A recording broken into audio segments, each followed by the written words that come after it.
तो बच्चों पहले वीडियो में हमने क्या देखा?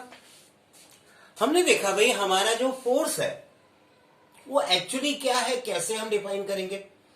एंड दूसरी बात हमने ये डिफाइन की कि ये फोर्स क्या इफेक्ट्स प्रोड्यूस कर सकता है।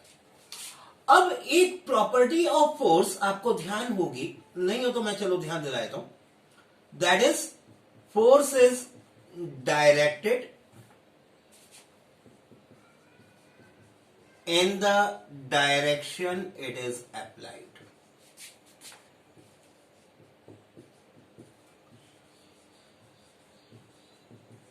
और ये जो डायरेक्टेड होता है फोर्स, इसका मीनिंग क्या है भाई? मैं इस बोर्ड पे फोर्स लगा रहा हूं inward, perpendicular to its surface inward. मैं अगर इसे समहाउ पुल कर रहा होता तो perpendicular to its surface outward लग रहा होता। तो फोर्स डायरेक्ट होता है उस डायरेक्शन में जिसमें ये अप्लाई होता है। That means force is measured with its magnitude and direction.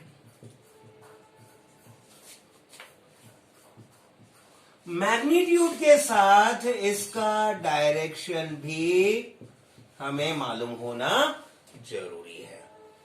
और जब डायरेक्शन भी मालूम होना जरूरी है तो फोर्स कैसी क्वांटिटी हुई? Force is a vector quantity. पहली बात तो हमें ये ध्यान में रखनी है। इसका मेजरमेंट तो हम बाद में करेंगे, मैग्नीट्यूड बाद में ध्यान करेंगे, बट पहले ये अच्छी तरह ध्यान में बैठा लो भैया कि फोर्स जो है एक वेक्टर क्वांटिटी है। फोर्स जो है एक वेक्टर क्वांटिटी है। इसकी यूनिट भी चलो बता देता हूं। Unit of force is Newton. Newton साहब ने, सर आइजैक न्यूटन ने इसकी लॉज दी थी, तो because of that we call the unit of force as Newton. ठीक, फोर्स की सारी लॉज सर आइजैक न्यूटन ने डिफाइन की थी, उन्होंने डिस्क्राइब की थी, इसीलिए हम कह रहे हैं फोर्स की यूनिट हम न्यूटन लेके चलते हैं। ठीक है, चलो एक बात जरा समझ लेते हैं। मान लो एक बॉक्स यहां पड़ा हुआ है, इस बॉक्स के ऊपर स्टूडेंट ए ने फोर्स लगाया 7 न्यूटन का from left to right, and दूसरी साइड से स्टूडेंट बी जो है वो भी इसके ऊपर 7 न्यूटन का फोर्स लगा रहा है राइट टू लेफ्ट। तो क्या इस बॉक्स के ऊपर किसी पर्टिकुलर डायरेक्शन में नेट फोर्स अप्लाई हो रहा है? नेट फोर्स क्या हुआ? अरे भाई लेफ्ट टू राइट लगा 7 न्यूटन, राइट टू लेफ्ट लगा 7 न्यूटन, बॉक्स के ऊपर there is no net force, no net force on box. Net force क्यों नहीं है? बिकॉज हमने ये बोला भाई 7 न्यूटन लेफ्ट टू राइट है, इसको ले लेते हैं चलो positive, 7 Newton right to left है, इसको ले लेते हैं नेगेटिव, क्योंकि डायरेक्शन अपोजिट है। और डायरेक्शन अपोजिट होने के कारण हमने कहा भाई 7 न्यूटन में 7 न्यूटन बैलेंस हो गया और ये फोर्स नलिफाइड हो गया।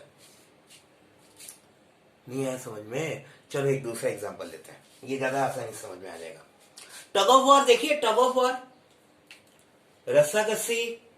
अब रस्सा कस्सी में क्या होता है भाई, एक ये बेचारी रस्सी, इस रस्सी को एक टीम यहां से पुश कर रही है, एक टीम यहां से पुश कर रही है। ठीक है, they are pulling it, sorry, ठीक है, पुल कर रहे हैं। अगर दोनों में इक्वल पावर है, अगर दोनों इक्वल फोर्स लगा रहे हैं, तो क्या ये रोप अपनी जगह से हिलेगी? अगर दोनों इक्वल फोर्स लगा रहे हैं तो क्या ये रोप अपनी जगह से हिलेगी? तो एक टीम का फोर्स, दूसरी टीम का फोर्स एक दूसरे को बैलेंस कर गए, दोनों का फोर्स एक दूसरे को बैलेंस कर गए, तो हमने कहा no net force is acting on it. जब दोनों फोर्सेस अपोजिट डायरेक्शन में एक्ट कर रहे हो तो ये दोनों फोर्सेस एक दूसरे को क्या करते हैं?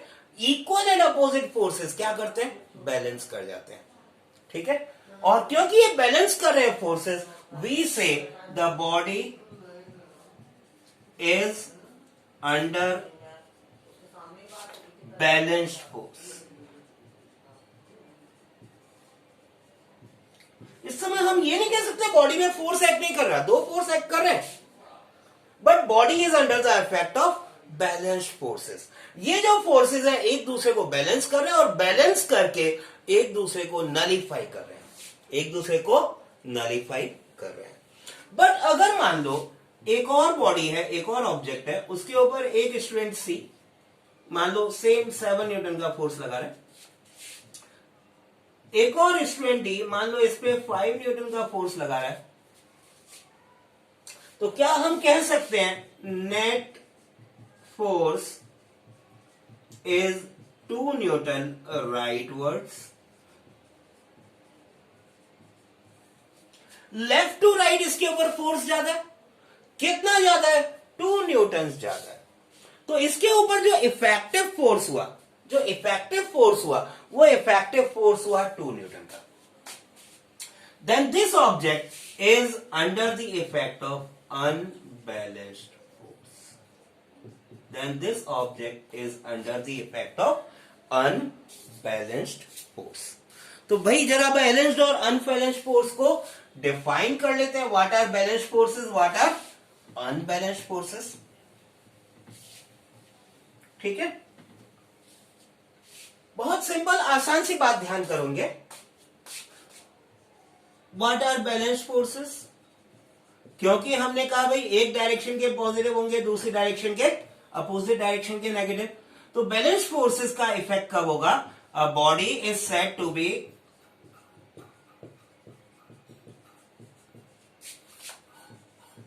Under effect of balanced forces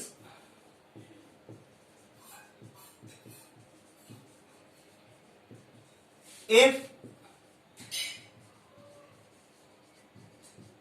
the forces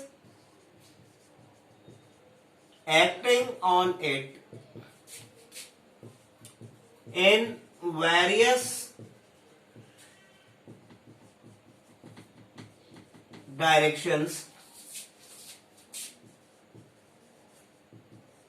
nullify each other, और in short इसको हम दूसरे तरीके से भी बोल सकते हैं, if net force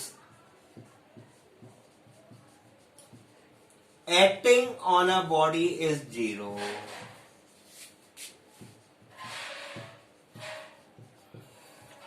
अगर एक बॉडी के ऊपर लगने वाले सारे फोर्सेस का सम 0 है, सारे फोर्सेस का सम 0 है, तो हम कहेंगे भाई ये body is under the action of balanced forces, right.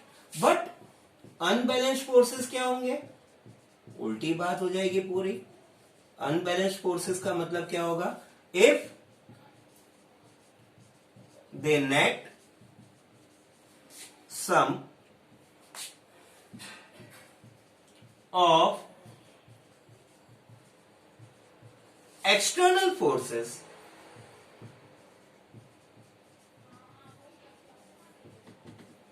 acting on a body is not 0,